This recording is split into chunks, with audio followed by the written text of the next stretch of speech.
So today we'll be learning about topological sorting or topological ordering. It is a linear ordering of graph vertices such that for every directed edge uv from vertex u to vertex v, u comes before v in the ordering. So what it means basically is that if you have a graph in which a points towards b, we consider a to be u and b to be v. In this case, always b is dependent on a. Likewise, v will always be dependent on u. Now the second condition is it is mainly used in DAG, that is direct acyclic graph. What does this mean? Is that direct means for direction. In this case, if you see, u and v have no direction between them, so it could mean like u is pointing towards v or v is pointing towards u, which is not applicable. In the second case, if you see, u is directly pointing towards v, and this is acceptable as it has a direction. And what does acyclic mean? In this case, if you see, 1 is pointing towards 2 and 2 is pointing towards 3. Again, 3 is pointing towards 4 and 4 is pointing towards 1. If we consider 1 to be u and 2 to be v, first 1 points towards 2, which is satisfying our equation, that is u should always point towards v. But if you see in the reverse order, 2 is pointing towards 3, 3 is pointing towards 4 and 4 is pointing towards 1. In this case, v will be indirectly pointing towards u, so it is cyclic and it's not acceptable. In the second case, if you see, 1 is pointing towards 2 and 2 is pointing towards 3, so that u is pointing towards v, which is correct. Now we will be seeing about the third condition. Topological sort is not always unique. What it means is, in this example, as you can see, a is pointing towards b and b is pointing towards d and e. Also, a is pointing towards c, which is pointing towards d and e.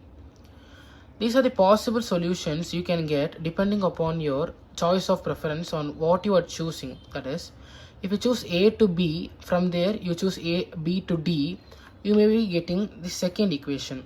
Or if you choose a to b to e, you will be getting the first equation. Now let's see an example. In this example, as you can see, b is pointing towards a is pointing towards d and d is pointing towards c. B is also pointing towards d. Now we take a possible solution b, a, d, c. In this solution, if you can see, if you consider b and a to be your u and v, you will see that v is dependent on u. Also, if you consider a and d, in which a is u and d is v, d is dependent on a. Now let's see DFS algorithm. What it means is depth first search algorithm. Now let's consider this example. In this example, if we apply the algorithm starting on the b node, we'll be getting b to a, then a to d, then we consider d to c. Here, from b to a to d to c, we get the dead end at c point. Now it's advisable to tick your nodes before proceeding with the question, so that you won't be confused on what are the nodes that you already used. So we'll tick b to a to d to c. Now c is the dead end. What we do now is we go back a step and add the end node in a stack. So we are adding c at the bottom of the stack. Now let's reconsider. We are in b node. There are two possible solutions. You can either go to c or to e. We have already gone to c, so we'll go through e this time. If we go to e, there is no more nodes from e, so e is the end node. Again, you go back a step and add the last node in the stack. Now we'll see in d. In d, there are only two possible solutions, that is either go to c or to e, which we have done earlier. So now d is the end node. We are going back a step to a. We are adding the end node over here.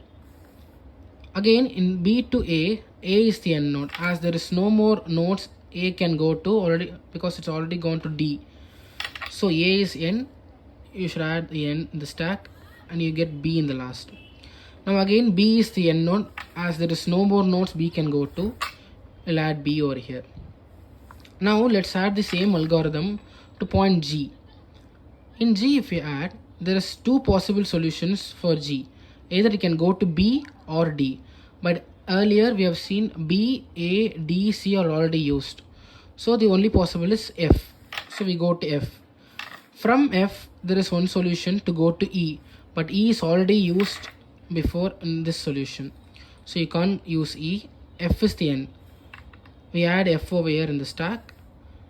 Then again, in place of G, there is no more ways to go, as D and A, F are already done. So G is the end node. We'll be adding over here. And at last, if you consider F is already used. And last, if you consider H also has no more nodes to go. So H is the end node. We'll be adding over here. Then we'll be using last in first out. As we are using stack, we'll be using last in first out. And we get the end solution, this.